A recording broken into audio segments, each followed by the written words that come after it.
నమస్తే, welcome to Suman TV. నేను విష్ణు. ప్రస్తుతంతో పాటు సర్టిఫైడ్ ఫైనాన్షియల్ ప్లానర్ అండ్ పైసల ముచ్చట్లు మనీ మంత్రదండం పుస్తక రచయిత ఎం రామ్ ప్రసాద్ గారు ఉన్నారు.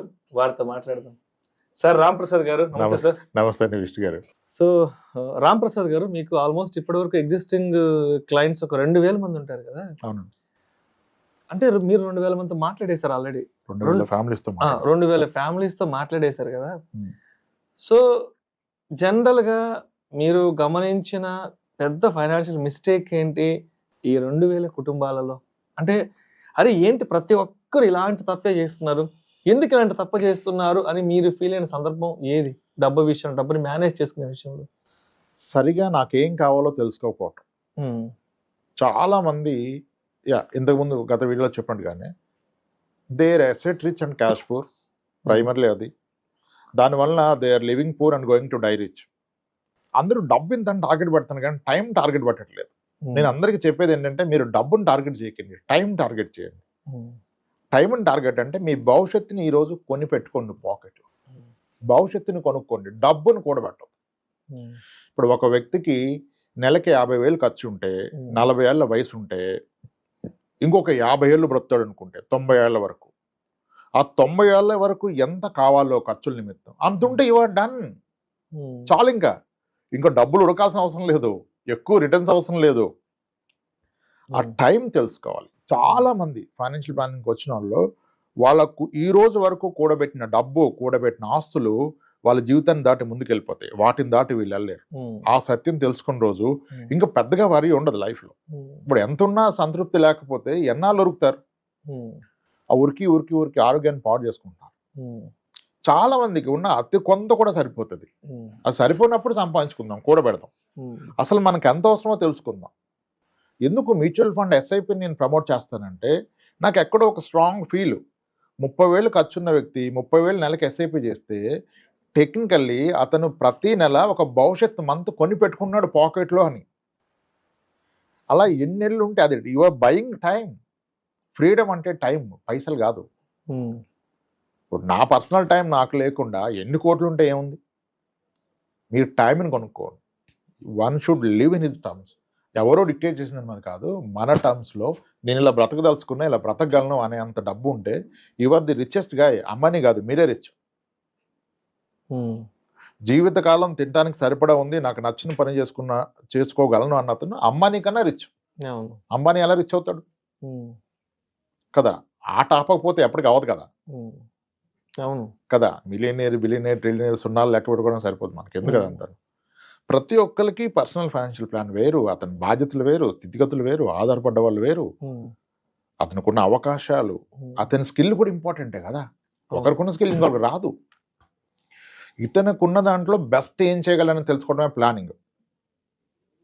మనకున్న రిసోర్సెస్లో అన్నిటికంటే ముందుగా ఇప్పటి వరకు కూడబెట్టిన ఆస్తుల్ని ప్రొటెక్ట్ చేయాలంటే ఇన్సూరెన్స్లు, తర్వాత భవిష్యత్ అవసరాలకు ఎంత కావాలో ఒక లెక్క, దట్ ఈస్ వాట్ ఇన్ఫ్లేషన్. ద్రవ్యోల్బణం, ఇన్ఫ్లేషన్ తలవకుండా ఒక ఇన్సూరెన్స్ ప్లానింగ్ చేయలేరు, ఒక ఇన్వెస్ట్మెంట్ ప్లాన్ చేయలేరు. అది చాలా సింపుల్ వర్డ్ అనుకుంటారు కానీ దట్స్ ద బిగ్గెస్ట్ వర్డ్. దాన్ని ఎగ్జాక్ట్గా తెలుసుకోవాలి. వాళ్ళు తెలుసుకున్న పక్షంలో ఏమీ చేయలేదు. ఇంకా ప్లానింగ్ లేదు. అసలు నాకు ఎంత అవుద్దో రిటైర్మెంట్కి తగిలినప్పుడు ఇంక నేనేం ప్లాన్ చేస్తాను? We are failing to plan, not to achieve. చాలా మంది అదే ప్లాన్ చేయడానికే ఫెయిల్ అవుతున్నారు, అచీవ్ చేసేదానికి ఫెయిల్ అవ్వట్లేదు. అంటే సరైన విషయం తెలుసుకోకుండా నా అండర్స్టాండింగ్ రాకుండా ఇంక నేనేం చేస్తాను? చాలా మంది ఆ స్టేజ్లో ఉన్నారు. అర్థమవుతుంది, మనం చెప్తాం అసెట్స్ ఏంటి, లైబిలిటీస్ ఏంటి, అసలు ఎంత అవసరం, ఆ రోజు నిజంగా అందుబాటులోకి వస్తుంది, అది తెలుసుకోరు.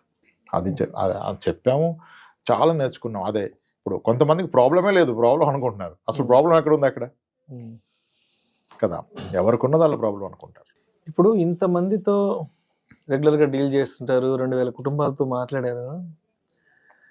అంటే మీ ఆలోచన విధానంకి వచ్చేప్పటికే, మీ పర్సెప్షను, మీ ఆలోచన దృక్పథంకి వచ్చేటప్పటికే ఒక 4-5 సంవత్సరాలకి ముందు రామ్ ప్రసాద్ గారి ఆలోచన విధానానికి ఇప్పుడు రామ్ ప్రసాద్ గారి ఆలోచన విధానానికి తేడా ఏంటంటే, 4 ఏళ్ల ముందు అసలు రామ్ ప్రసాద్ గారు ఎక్కడున్నారు, ఇప్పుడు ఎక్కడున్నారు ఆలోచనల పరంగా?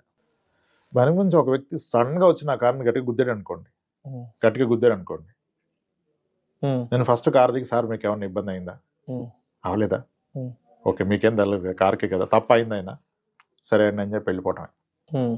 కానీ అక్కడ గొడవ పెట్టుకుని సాధించగలిగింది ఏం లేదు కదా.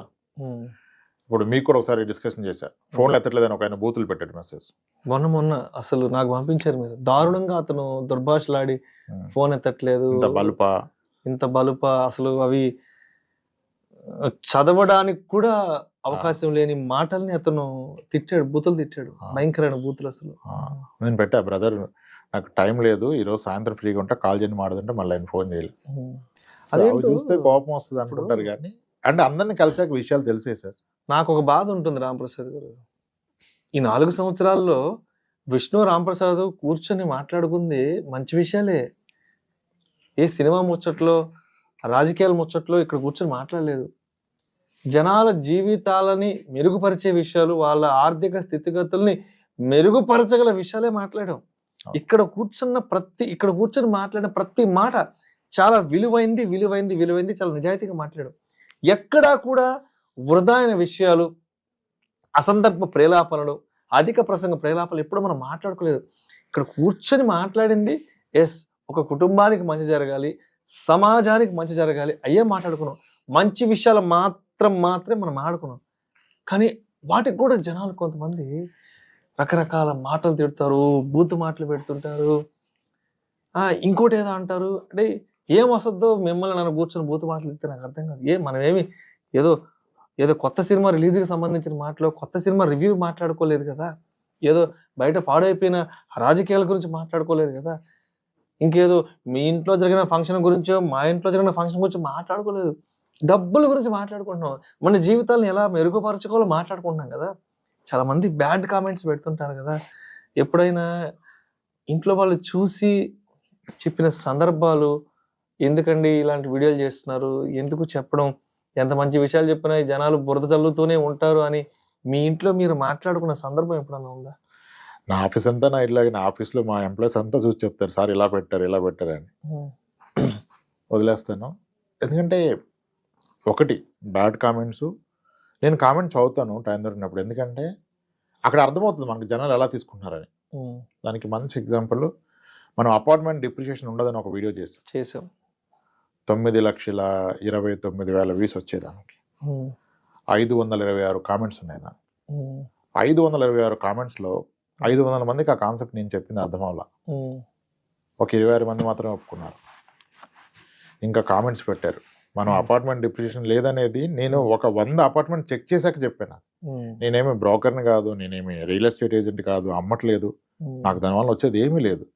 కానీ నేను ఎందరో లైఫ్ చూశాక నాకు అర్థమైంది, ఒక స్థలం కొంటే వచ్చే లాభాల కన్నా అపార్ట్మెంట్ కొంటే వచ్చే లాభాలు ఎక్కువ. అపార్ట్మెంట్ డిప్రిషియేషన్ లేదని చెప్పాను. అది నేను ఎలా చెప్పాను, చాలా మంది నా దగ్గరకు వస్తే వాళ్ళు ఎప్పుడు కొన్నారు, ఎంత కొన్నారు, ఇప్పుడు ఎంత అని తెలుసుకున్నాం కదా. నేను చెప్పాను ఒక కామెంట్ వచ్చింది, ఒక అపార్ట్మెంట్ కొంటే దాని ఈఎంఐ పెరగదు, మోస్ట్లీ ఈఎంఐ పెరగదు, కానీ అద్దె పెరుగుతుంది.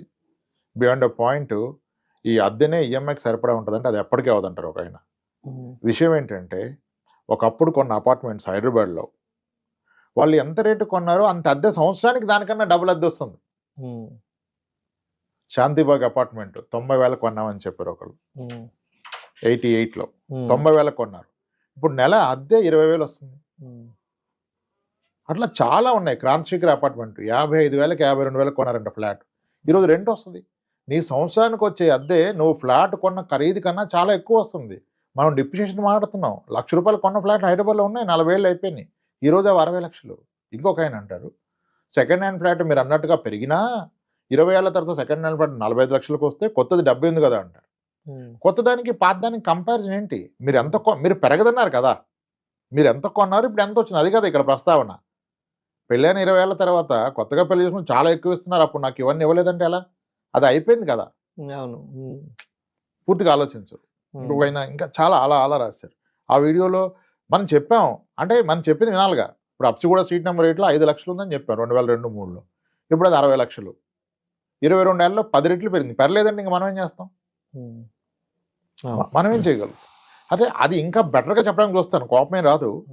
అసలు ఎలా చెప్తే అర్థమవుద్దనే ప్రయత్నమే కానీ ఇప్పుడు ఆ కోపగించుకొని చేయగలిగింది ఏం లేదు కదా. వీళ్ళు ఎలా అర్థం చేసుకుంటున్నారని అందరూ అన్డివైడ్ షేర్ తక్కువ అంటారు. అసలు ఆ ల్యాండ్ ప్రస్తావన ఎందుకు వస్తుంది? మీరు ఎంత కొన్నారు, ఎంత కమ్మారు, మీరు ఉంటే కంఫర్ట్ ఉన్నారా, మీరు లేని పక్షంలో రెంట్ వస్తుందా, అది కదా. అసలు ఎన్ని ఇయర్స్లో డబ్బులు అసలు అవదంటారే. అసలు అవ్వంది ఏదైనా ఉందంటే మళ్ళీ దానికి సమాధానం చెప్పండి. మీ నెల్లూరు నుంచి ఒక ఆయన వచ్చారు, అపార్ట్మెంట్ అవ్వదన్నారు. నెల్లూరు టాపిక్ మారుతాం కదా. మీ నెల్లూరులో కల్లా ఓల్డెస్ట్ అపార్ట్మెంట్ ఏదని చెప్పా, అన్నపూర్ణ అపార్ట్మెంట్ అన్నారు. మీకు తెలుసా అన్నపూర్ణ? బాలాజీ నగర్ లో ఉంటుంది. నాకు తెలియదు, నేను ఎప్పుడు రాలేదు. ఐడియా ఉంది. అది ఎప్పుడంటే 90s లో. ఎంతంటే అప్పుడెంత సార్ 1,20,000, ఇప్పుడు ఎంత అంటే ఉంటాయి సార్ ఒక 50 లక్షలు. మరి పెరగదన్నారు కదా, డిప్రిషియేషన్ అన్నారు కదా, ఎక్కడ తగ్గింది? 10 ఏళ్ళకి రెట్టింపు వద్దని నేను చెప్పాను. మరి 30 ఏళ్ళలో 10 ఏళ్ళకి రెట్టింపు అయితే అప్పుడు 2 లక్షలు వేసుకున్నా. మొదటి 10 ఏళ్ళలో 4, మళ్ళీ 10 ఏళ్ళలో 8, మళ్ళీ 10 ఏళ్ళలో 16, ఇప్పుడు 40 ఏళ్ళు అయింది. అంటే ల్యాండ్ కొంటే ఇంకా ఎక్కువ పెరిగింది కదా సార్ అంటే.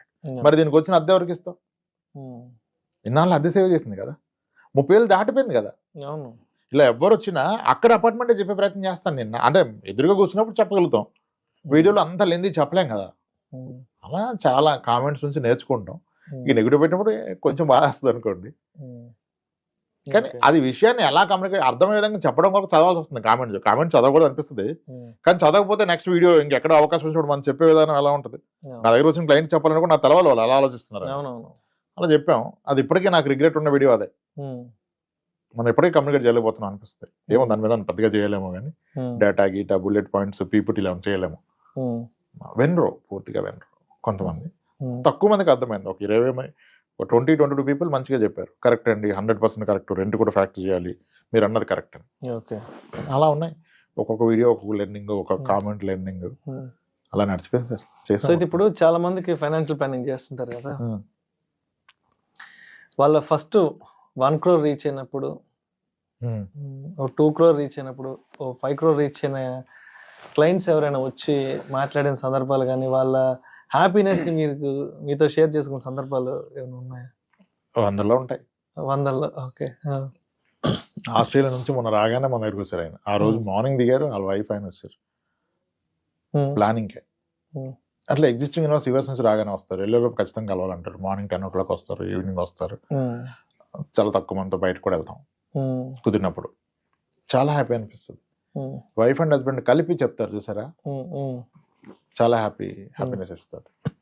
ఒక ఫ్యామిలీ మనం నమ్మింది, వాళ్ళు మన రెస్పాన్సిబిలిటీ కదా, చాలా హ్యాపీనెస్ ఇస్తుంది. చాలా ఒకటి హ్యాపీనెసే కాదు, డబ్బు ఉంటుంది, కానీ ఆనందం గొప్పగా ఉంటుంది. చెప్తారు, పెళ్ళిళ్ళకి పిలుస్తారు, గృహప్రవేశాలకు పిలుస్తారు, అట్లీస్ట్ ఇన్ఫార్మ్ చేస్తారు, మిమ్మల్ని కూడా వాళ్ళ కుటుంబ సభ్యుడిగా ఫీల్ అవుతారు. ఎందుకంటే ఎవరికి చెప్పిన ఫైనాన్స్ విషయాలు మనకే చెప్పారు కదా, ఎవరికి చెప్పిన విషయాలు మనకే చెప్పారు కదా. ఇన్ని ప్లాట్స్ ఉన్నాయి, ఇది ఉంది లాకర్ లో పలానాది ఉంది, ఇక్కడ ఇది ఉంది అని చెప్పింది. సో నమ్మకం లేకుండా చెప్పరు. ఆ నమ్మి చెప్పినప్పుడు ఇంకా మీరు అంటే ఫ్యామిలీ మెంబర్ అనుకున్నట్టే కదా. మనము ఒక 2 years బ్యాక్ 100 episodes కంప్లీట్ చేసేసాం. 100 episodes కంప్లీట్ అయినాక సరే మీరేదో లంచ్కి కూడా తీసుకెళ్ళారు నన్ను. 100 episodes అయిపోయినాయి కదా సార్, రేపటి నుంచి ఇంకా ఆపేద్దాం అనుకుంటున్నాను, ఇంకా చాలా ఏంటి సార్, ఇంతకు మించి ఏం చెప్తాం అని చెప్పడానికి ఏం లేదనుకున్నారు కదా. సో అది 2 ఏళ్ల క్రితమే 100 కంప్లీట్ అయిపోయింది. మళ్ళీ ఈ మధ్యలో కూడా చాలా టాపిక్స్ చేసాం కదా. అంటే ఇప్పుడు అనుకున్నారా, అరే ఆ రోజు 100 వీడియోలతో ఆగిపోయి ఉంటే ఏంటి అంటే, ఇక్కడ మీకేదో నష్టం వస్తుందని కాదు, ఆగిపోయి ఉంటే ఏంటి, ఆగిపోకుండా ఉంటే ఎప్పుడైనా ఆలోచించారు దాని గురించి? అప్పుడు కొంచెం కంగారు పడనేమో అనిపించింది నాకు, ఎందుకంటే దాని తర్వాత కూడా చాలా లెర్నింగ్ ఉంది, చెప్పాల్సింది చాలా ఉంది అనిపించింది నాకు. కొన్నిసార్లు ఎవ్రీ వీక్ ఒక కొత్త లెర్నింగ్ ఉంటుంది, కొన్నిసార్లు ప్రతిరోజు ఉంటుంది, కొన్నిసార్లు ఎవ్రీ వీక్ ఉంటుంది. అన్ని చెప్పలేము ఆన్ కెమెరా. వాళ్ళు చెప్పిన విషయాలు, వాళ్ళు పడుతున్న కష్టాలు, వాళ్ళు చేసిన మిస్టేక్స్. ఇప్పుడు చిట్టి పాట ఆర్గనైజర్స్ మోసం చేస్తారు అనుకుంటాం, ఆర్గనైజర్లే చాలా ఇబ్బందుల్లోకి వెళ్ళిపోయారు చిట్టి వేసినందుకు. ఇప్పుడు 4 చిట్టి ఎగ్గొడితే వాళ్ళు అధైర్యపడి అది చెప్తే నమ్మకం పోతే అందరు మీద పడిపోతారని చెప్పరు, తీరా చూస్తే వాళ్ళని దొంగ ముద్రేశారు కదా. ఆమెను మోసం చేసిన వాళ్ళు ఉన్నారు. సో ఇలా అంటే ఆ విషయాన్ని చూసే విధానం మారిపోయింది. చెప్పగానే నమ్మటం, రియాక్ట్ అవటం లేదు.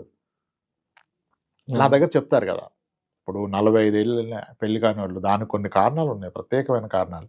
ఓకే. అవి సొసైటీకి చెప్పలేరు పాపం, చెప్తారు నా దగ్గర, అర్థమవుతుంది. సో ఇవన్నీ లెర్నింగ్ ఉంటుంది ఎప్పటికీను. అది చెప్పాలంటే అది పంచుకునే అవకాశం ఒకటి, యూట్యూబ్, బుక్. ఇంకా దీంట్లో కూడా ఒకవేళ ఇది బాగుండి ఆదరిస్తే దీన్ని ఎక్స్టెండ్ చేసే ప్రయత్నం చేయొచ్చు, యాడ్ చేయటమో ఏదో what ever it is. So Ramprasad గారు, ఏంటి ఇప్పుడు మీ ఈ పైసల ముచ్చట్లు, మనీ మంత్రదండం పుస్తకం కొనుక్కోవాలి అంటే ఎట్లా, నేరుగా రామప్రసాద్ గారికి ఫోన్ చేసి కొనుక్కోవాలి, లేకపోతే బయట ఎక్కడైనా అవైలబిలిటీ అవుతుందా?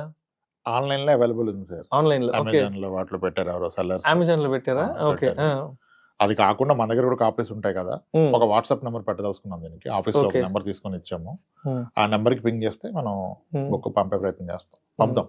దానికి ఏర్పాట్లు చేస్తున్నారు, బుక్ పోస్ట్, కవర్లు, డెలివరీ వాళ్ళతో మాడుతున్నారు. సో మరి మా సుమన్ టీవీ ప్రేక్షకులు ఎవరైనా ఈ పైసలు ముచ్చట్లు పుస్తకం కొనుక్కోవాలంటే మరి మా సుమన్ టీవీ ప్రేక్షకులకి ఎవరికైనా మీరు ఐ మీన్ ఏదైనా డిస్కౌంట్ ప్రైస్ లో ఇస్తారా బుక్ అని చెప్పండి, సుమన్ టీవీ పేరు చెప్తే. ఖచ్చితంగా సార్, ఖచ్చితంగా. ఈ వాట్సాప్ నెంబర్ ఏదైతే పెడతామో దానికి పింగ్ చేసిన వాళ్ళకి స్పెషల్ ప్రైస్లు ఇద్దాం. ఓకే. ఎందుకంటే ఆన్లైన్ లో మనం వేరే వాళ్ళకి ఇచ్చాం, వాళ్ళు అమ్ముతున్నారు, అది డెలివరీ చార్జెస్ ఏవో చాలా ఉంటాయి. ఇక్కడ మనం డెఫినెట్ గా తగ్గించగలుగుతాం, ఎంఆర్పీ కన్నా ఎంత తగ్గించగలం అంత తగ్గించి ఒక ప్రైస్ ఫిక్స్ చేసుకుందాం. ఆ నెంబర్ మీకు అవకాశం ఉంటే డిస్ప్లే చేయండి, వాట్సాప్ నెంబర్. ఆ నెంబర్ మీద వాట్సాప్ లో పింగ్ చేస్తే విల్ సెండ్ దెమ్ బుక్ అంటే లో ప్రైస్ లో, పాసిబుల్ ప్రైస్ లో. Thank you sir, thank you so much. Right అండి.